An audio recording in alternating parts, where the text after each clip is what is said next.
Okay, we're finally underway. Only took 7 days to get here, right? Yes, it was 7 days. We begin our 3-day trek led by our guide, Lakpa Dorje. Why is it so much colder up here than down in Darshan? It's almost the same altitude, right? Yeah, because it's the valley here. The wind is too cold. Wind is cold. We start early to cover 14 miles.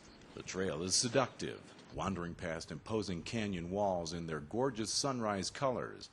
Then, after 2 hours, your first close look at Mount Kailash's western face. Here, the trail gets ornerier until you see the famous northern face. The face of that thing, I guess, goes straight up for this is 5,000 feet straight up or something like that. I don't know. This is the Holy Mountain. That's where it's very strange, you know. It's all the rock mountains. They have no snow, but this is the only one which has the snow up there. Now that the yak have arrived with our supplies, it's the perfect place to camp for the night and prepare for tomorrow's difficult and emotional phase. So this is the most hard one. Today is the second day. We're just going slowly. We have 3 paths here. When we cross the 3 paths, and then it's the last one is we get up to the Domala, which is the highest point, the 5,700 meters. Okay, we start. Again, we start early for another 14-mile hike, but this one is much tougher. Dramatically uphill, rocky terrain, blinding sun, temperatures below freezing and windy. But the greatest challenge is the altitude. I'm from Chicago, and we're trying to climb about the height of 2 Sears Towers here this morning. Yeah. And at about 5,000 meters and 54 years old, it is tough to find some air.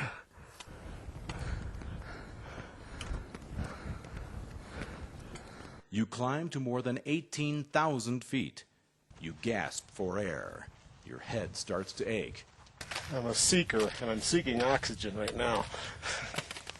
You feel miserable until you see other people doing this. Some pilgrims do it the entire 32-mile route. Now you don't feel so bad.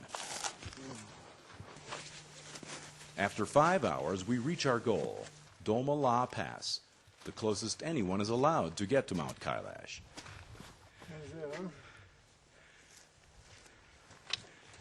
Lakpa observes the event with a solemn prayer. Eleanor and Wayne are more excited. We made it! Now, Wayne, what are your thoughts? Yep, no, it's wonderful. Spectacular. That's all I can say.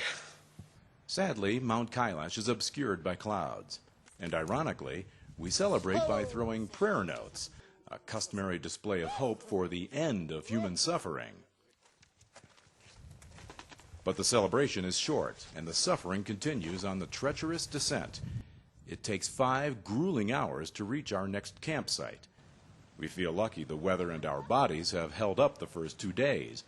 On the 3rd and final day, however, luck folds its tent. What do you call this stuff? That's kind of snow to me, it looks like. A June snowstorm is just a signal of the trouble we face on the short but tricky final leg. On the trail, the snow mixes with sleet and rain, making the footing slippery and visibility poor.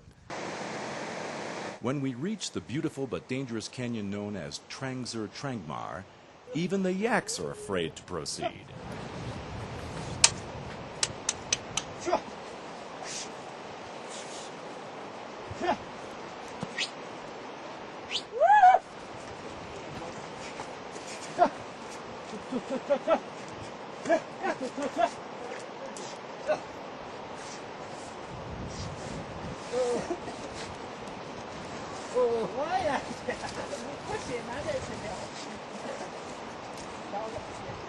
After a little coaxing, the animals take off down the rapidly eroding path. Now every step is a potential slide to certain death.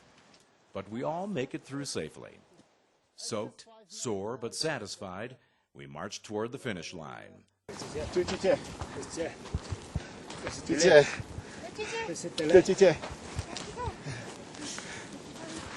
There's time for congratulations, but little else. Well, we made it. Now it's time to just pack up and head off to Toling. Our adventure continues, fighting swollen rivers and blowing sands to get to the remote but stunning sandstone canyons near the border with India. Now I'm standing at one of the most incredible wonders of the world you've never heard of, the ancient mountain city of Gugi in far western Tibet. It was literally carved out of the sandstone cliffs that were left here by an ocean that disappeared millions of years ago. Gugi and the other amazing things we've experienced on our trip will be part of a documentary I'm producing and hope to release later this year. But for now, we're on our way back to Lhasa, and I hope to file one more report before jumping on that plane back to the U.S. Until then, I'm Ken Schreiner in far western Tibet.